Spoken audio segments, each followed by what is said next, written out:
ಸಿಂಧನೂರು ಗಣೇಶ ಹಬ್ಬ ಹಾಗೂ ಈದ್ ಮಿಲಾದ್ ಹಬ್ಬವು ಒಟ್ಟಾಗಿ ಬಂದ ಹಿನ್ನೆಲೆ ಶಾಂತಿ ಮತ್ತು ಸುವ್ಯವಸ್ಥೆಯನ್ನ ಕಾಪಾಡಲು ಪೊಲೀಸ್ ಇಲಾಖೆ ಸಕಲ ಸಿದ್ಧತೆಯನ್ನ ನಡೆಸಿದ್ದು, ಇದರ ಭಾಗವಾಗಿ ಡಿವೈಎಸ್ಪಿ ಬಿಎಸ್ ತಳವಾರ ನೇತೃತ್ವದಲ್ಲಿ ರೌಡಿ ಶೀಟರ್ ಪರೇಡ್ ನಡೆಸಲಾಯಿತು. ನಗರದ ಗ್ರಾಮೀಣ ಪೊಲೀಸ್ ಠಾಣೆಯಲ್ಲಿ ಶುಕ್ರವಾರದಂದು ಡಿವೈಎಸ್ಪಿ ಬಿಎಸ್ ತಳವಾರ ನೇತೃತ್ವದಲ್ಲಿ ರೌಡಿ ಶೀಟರ್ಗಳ ಪರೇಡ್ ನಡೆಸಿ ಪ್ರತಿಯೊಂದು ಹಬ್ಬಗಳು ಬರುವುದು ಸೌಹಾರ್ದ, ಸಾಮರಸ್ಯ ಹಾಗೂ ಸಡಗರ ಸಂಭ್ರಮದಿಂದ ಶಾಂತಿಯ ಸಂದೇಶ ಸಾರುವುದಾಗಿದೆ.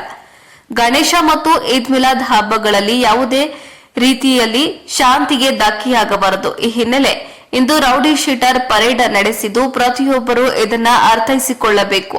ತಪ್ಪಿದರೆ ಕಠಿಣ ಕಾನೂನು ಕ್ರಮ ಕೈಗೊಳ್ಳಲಾಗುವುದು ಎಂದು ಡಿವೈಎಸ್ಪಿ ಬಿಎಸ್ ತಳವಾರ ಎಚ್ಚರಿಕೆಯನ್ನ ನೀಡಿದ್ರು. ಈ ವೇಳೆ ಪಿಎಸ್ಐ ಮೌನೇಶ್ ರಾಠೋಡ್ ಹಾಗೂ ಗ್ರಾಮೀಣ ಪೊಲೀಸ್ ಠಾಣೆಯ ಪೊಲೀಸರು ಸಿಬ್ಬಂದಿಗಳು ಹಾಜರಿದ್ದರು. ವರದಿ ವೆಂಕಟೇಶ ನಾಯ್ಕ, ಪ್ರಜಾಪವರ್ ಟಿವಿ, ಸಿಂಧನೂರು.